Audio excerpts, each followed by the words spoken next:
The Magnificent 12 by Michael Grant. 1. David McAvoy, whose friends called him Mac, was not an unlikely hero. He was an impossible hero. First, there was the fact that he was only 12 years old. And then there was the fact that he was not especially big, strong, wise, kind, or good-looking. Plus, he was scared. Scared of what? Quite a list of things. He had arachnophobia, a fear of spiders, dentophobia, a fear of dentists, pyrophobia, a fear of fire, although most people have some of that, puppophobia, a fear of puppets, but he was not afraid of clowns, unlike most sensible people, vaccinophobia, a fear of getting shots, thalassophobia, a fear of oceans, which led fairly naturally to salacophobia, a fear of sharks, and phobophobia, a fear of phobias, which makes more sense than it may seem at first, because Mac was always finding new fears, and it scared him to have more scary things to be scared of. Worst of all, the horror among horrors, Mac had claustrophobia, a fear of cramped spaces, a fear, to put it as unpleasantly as possible, of being buried alive. So this was not a 12-year-old you'd expect to become one of the greatest heroes in human history, not the person you'd expect would try and save the world from the greatest evil it had ever faced. But that's our story. One thing to remember, most heroes end up dead. Even when they don't end up dead themselves, people around them very often do. Mac was an okay-looking kid. Crazy curly brown hair, medium height, medium build. He had a serious case of mediumness. His eyes were brown, too, which is the most common eye color in the world. But there was always something about his eyes. They were eyes that noticed things. Mac didn't miss much.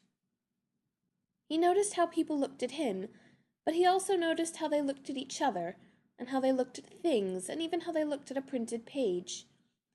He noticed details of how people dressed, how they moved, how they spoke, how they trimmed their fingernails, and how they held their book bags. He noticed a lot. This habit of noticing things was very useful when it came to Mac's hobby, which was provoking bullies and then fleeing from them. Just 3 days before Mac learned that he was going to have to save the world, he was first concerned with saving himself. Mac attended Richard Gere Middle School in Sedona, Arizona. Go fighting pupfish! The school was blessed in a number of ways, but cursed in others. It was known to have a number of excellent teachers. It had advanced placement yoga classes, and something called non-competitive bowling was an elective. It also had more than its share of bullies, which meant that the bullies had to organize. The bullies at RGMS each had his or her own sphere of influence. The jocks had a bully, the skaters had a bully, the preps/fashionistas had a bully. The stoners had a bully, but he tended to lose focus and so was not very effective at terrorizing people. The nerds had one bully and the geeks had another. Even the goth kids had a bully, but he was out with mono, so the emo bully was filling in. But there was one bully to rule them all, one bully to find them, one bully to bring them all, and in the darkness pound them. And this bully was Stephen Marr. Like Mac, Stephen Marr was in 7th grade. Unlike Mac, he was 15. Stephen was big, blue-eyed, blonde, and handsome. And he was terrifying. Stephen was not academically gifted.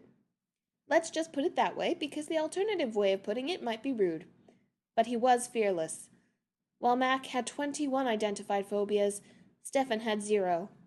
In fact, you could say his number of phobias was in the negative numbers because there were some scary things that even completely normal people avoided that Stephen went looking for. When Stephen would see a sign that read, "Beware of dog," he would interpret that to mean, "Come on in." On this particular day, a Friday in October, Mac would have a run-in with Stephen that would change both of their lives. The problem had started with Horace Washington III, a kid Mac kind of knew and kind of liked, who was being introduced to the concept of a swirly. Horace was a nerd, and therefore the swirly was being administered by Matthew Morgan, the bully for nerds. Matthew was ably assisted by his frequent partner, Camaro Angianelli. Camaro had never gotten over being named after her father's favorite car, and she expressed her sensitive nature by bullying geeks. Strictly speaking, Camaro should not have been in the boys' bathroom at all, but the last person who had pointed this out to her now ate his meals through a straw. In any event, Matthew and Camaro had Horace upended. His head was in the toilet and things were falling out of his pockets, but he was squirming and he was a bit on the heavy side, so the two bullies were unable to reach the flush handle. So, hearing that someone else was in the bathroom, they called for help. Mac opened the stall door and immediately saw the problem.